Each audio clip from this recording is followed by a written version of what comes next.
அனைவருக்கும் வணக்கம். டிஎன்பிசி சிலபஸை சேஞ்ச் பண்ணிட்டாங்க. இதோட அந்த சிலபஸை பேஸ் பண்ணி தான் எக்ஸாமில் கொஸ்டின்ஸ்லாம் கேட்க போகிறாங்க.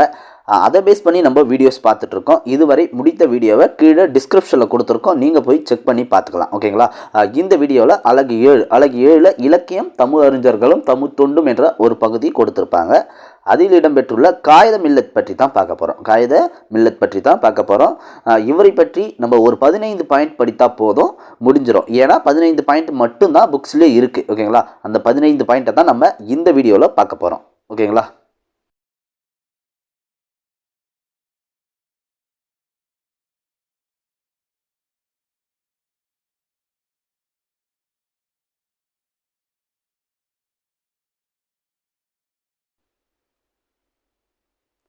காகித மில்லத் அவர்களின் இயற்பெயர் என்னன்னா முகமது இஸ்மாயில் என்பது தான் இவருடைய இயற்பெயர். ஆனால் மக்கள் இவரை அன்போடு காகித மில்லத் என்று அழைத்திருக்காங்க. யார்? மக்கள் தான் இவரை காகித மில்லத் என்று அழைத்தாங்க. இது ஒரு அரபு மொழி சொல். காகித மில்லத் என்பது ஒரு அரபு மொழி சொல். அதனுடைய பொருள் என்னன்னா சமுதாய வழிகாட்டி. காகித மில்லத் என்ற அரபு மொழி சொல்லுக்கு பொருள் சமுதாய வழிகாட்டி என்பதாகும். காகித மில்லத் படித்த கல்லூரியின் பெயர் திருச்சி தூயவளனார் கல்லூரியில் இவர் படித்திருக்காரு. காந்தியடிகள் மக்கள் அனைவரையும் விடுதலை போராட்டத்தில் பங்கேற்க வேண்டும் என்று ஒரு கோரிக்கையை வைக்கிறார். அந்த கோரிக்கையை ஏற்று தான் இவர் விடுதலை போராட்டத்தில் கலந்து கொண்டார். கல்வியை விட நாட்டின் விடுதலையே மேலானது என்று ஒத்துழைமை இயக்கத்தில் கலந்து கொண்டவர் காகித மில்லத். கல்வியை விட நாட்டின் விடுதலையே மேலானது என்று ஒத்துழைமை இயக்கத்தில் கலந்து கொண்டவர் யார்? காகித மில்லத் அவர்கள். யாருடைய வேண்டுகோளை ஏற்று இவர் கலந்து கொண்டார்னா காந்தியடிகளுடைய வேண்டுகோளை. ஓகேங்களா? அடுத்து பாருங்களேன்.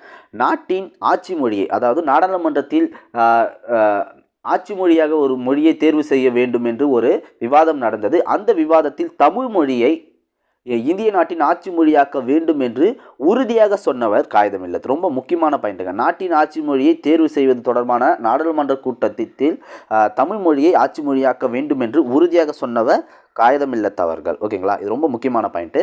அடுத்து பாருங்கள். இந்தியாவுக்கும் சீனாவுக்கும் இடையே 1962ஆம் ஆண்டு போர் மூண்டபோது தனது ஒரே மகனை போர் முனைக்கு அனுப்ப ஆயத்தமாக இருப்பதாக அப்போதைய பிரதமர் நேருவுக்கு கடிதம் எழுதியவர். ஓகேங்களா? தன்னுடைய ஒரு மகனை போருக்கு அனுப்ப தயாராக இருந்திருக்கார். அப்போ அவருடைய நாட்டுப்பற்ற பாருங்க. அடுத்து பாருங்க. காகித மில்லத் அவர்கள் வகித்த பதவிகள் பாருங்க. 1946 முதல் 52 இந்த காலகட்டத்தில் அப்போதைய சென்னை மாகாண சட்டமன்ற உறுப்பினராக இருந்திருக்கார்.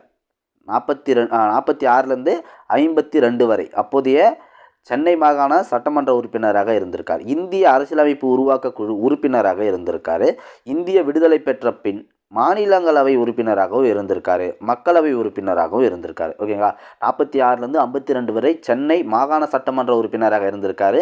இந்திய அரசியலமைப்பு உருவாக்க குழு உறுப்பினராக இருந்திருக்காரு. இந்திய விடுதலை பெற்ற பின் மாநிலங்களவை உறுப்பினராக இருந்திருக்காரு. மக்களவை உறுப்பினராகவும் இருந்திருக்காரு. ஓகேங்களா? அடுத்து பாருங்க. திருச்சியில் ஜமால் முகமது கல்லூரி, கேரளாவில் ஃபருக் கல்லூரி. இக்கல்லூரியை தொடங்க காகித மில்லத்தே காரணமாக இருந்திருக்கார்.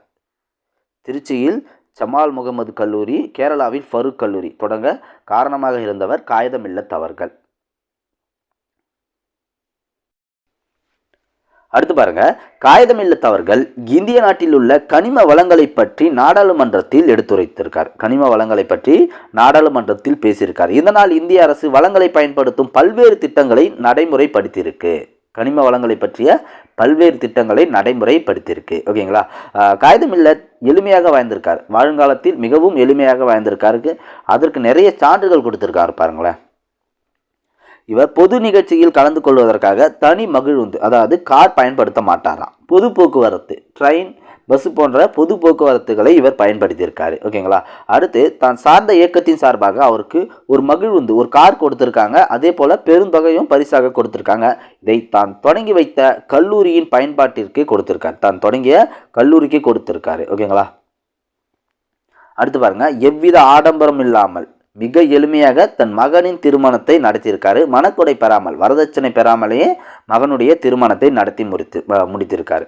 அதே போல் மனக்கொடை வாங்கும் திருமணங்களில் கலந்து கொள்ள மாட்டேன் என்று வெளிப்படையாக சொல்லியிருக்காரு. ஓகேங்களா? வரதட்சணை வாங்கும் திருமணங்களில் நான் கலந்து கொள்ள மாட்டேன் என்று சொல்லியிருக்காரு. அதே போல் தனிப்பட்ட முறையில் அனுப்பும் கடிதத்திற்கு கூட இயக்க பணத்திலிருந்து வாங்கப்பட்ட அஞ்சல் தலையை பயன்படுத்த மாட்டாராம். அவர் தனியாக அனுப்பும் கடிதத்திற்கு கூட இயக்கத்தில் இருந்து வாங்கப்பட்ட அஞ்சல் தலையை பயன்படுத்த மாட்டாராம். மிகவும் எளிமையாக இவர் வாழ்ந்திருக்கார். ஓகேங்களா. அடுத்து பாருங்க, பேரறிஞர் அண்ணா என்ன சொல்லியிருக்காருன்னு பாருங்க காகிதம் இல்லத்தை பற்றி. தமிழக அரசியல் வானில் கவ்வியிருந்த காரிருளை அகற்ற வந்த ஒளிக்கதிராக காகிதம் இல்லத் முகமது இஸ்மாயில் அவர்கள் திகழ்கிறார். தமிழக அரசியல் வானில் கவ்வியிருந்த காரிருளை அகற்ற வந்த ஒளிக்கதிராக காகிதம் இல்லத் முகமது இஸ்மாயில் திகழ்கிறார் என்று கூறியவர் அறிஞர் அண்ணா அவர்கள்.